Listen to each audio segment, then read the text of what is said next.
नमस्कार दोस्तों, स्वागत है आपका वेरिटी न्यूज चैनल में। आज तारीख 11 जुलाई 2026। तो चलिए जानते हैं आज की 25 बड़ी खबरें, वो भी 10 मिनट में।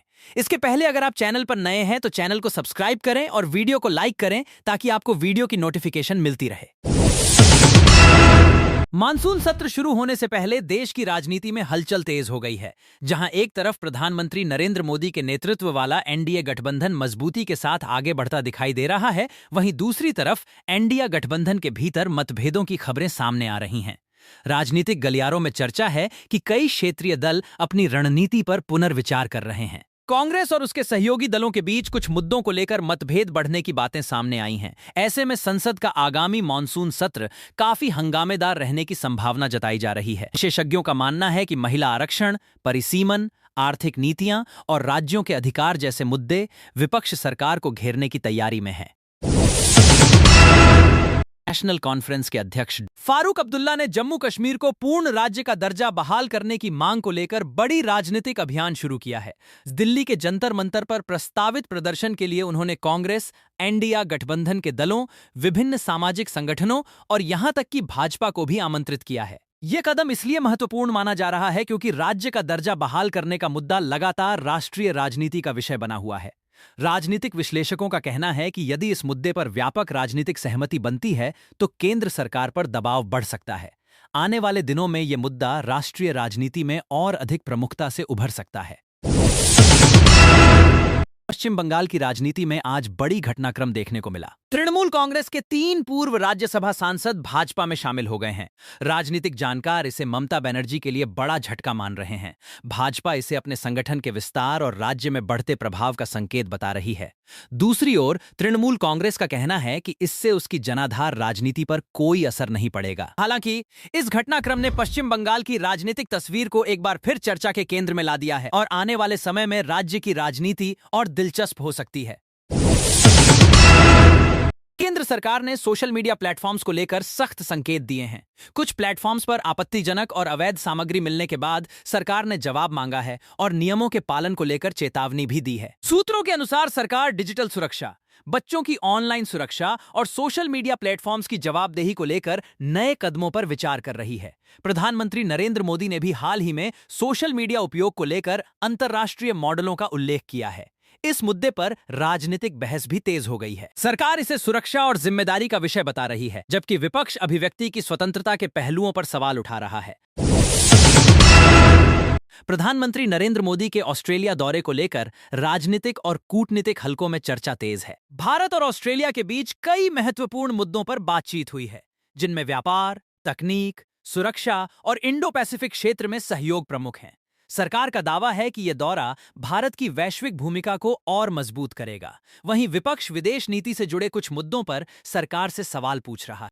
विशेषज्ञों का मानना है कि वैश्विक मंच पर भारत की बढ़ती सक्रियता का असर घरेलू राजनीति पर भी दिखाई देता है और आने वाले समय में विदेश नीति एक प्रमुख राजनीतिक मुद्दा बनी रह सकती है। देश के युवाओं को रोजगार के लिए तैयार करने के उद्देश्य से प्रधानमंत्री इंटर्नशिप स्कीम चर्चा में है। इस योजना के तहत युवाओं को देश की प्रमुख कंपनियों में इंटर्नशिप का अवसर दिया जा रहा है। योजना के अनुसार पात्र युवाओं को हर महीने 9,000 रुपए तक का स्टाइपेंड और ज्वाइनिंग ग्रांट भी प्रदान किया जाता है। सरकार का लक्ष्य अगले 5 वर्षों में 1 करोड़ युवाओं को उद्योगों में व्यावहारिक अनुभव उपलब्ध कराना है। विशेषज्ञों का कहना है कि आज की प्रतिस्पर्धी नौकरी बाजार में केवल डिग्री पर्याप्त नहीं है। कंपनियां अनुभव और कौशल दोनों चाहती हैं। ऐसे में यह योजना युवाओं को रोजगार के लिए तैयार करने में महत्वपूर्ण भूमिका निभा सकती है। महाराष्ट्र में एनसीसी कैडेट्स के लिए चलाए गए इंटर्नशिप कार्यक्रम से सकारात्मक परिणाम सामने आए हैं।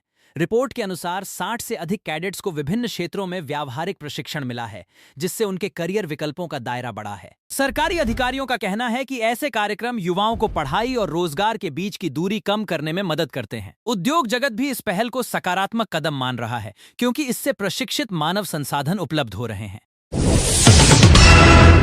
केंद्र सरकार ने स्किल इंडिया प्रोग्राम को आगे बढ़ाने और पुनर्गठित करने का फैसला किया है। इस कार्यक्रम के लिए लगभग 8,800 रुपए करोड़ के प्रावधान के साथ कौशल विकास को और मजबूत बनाने की योजना है।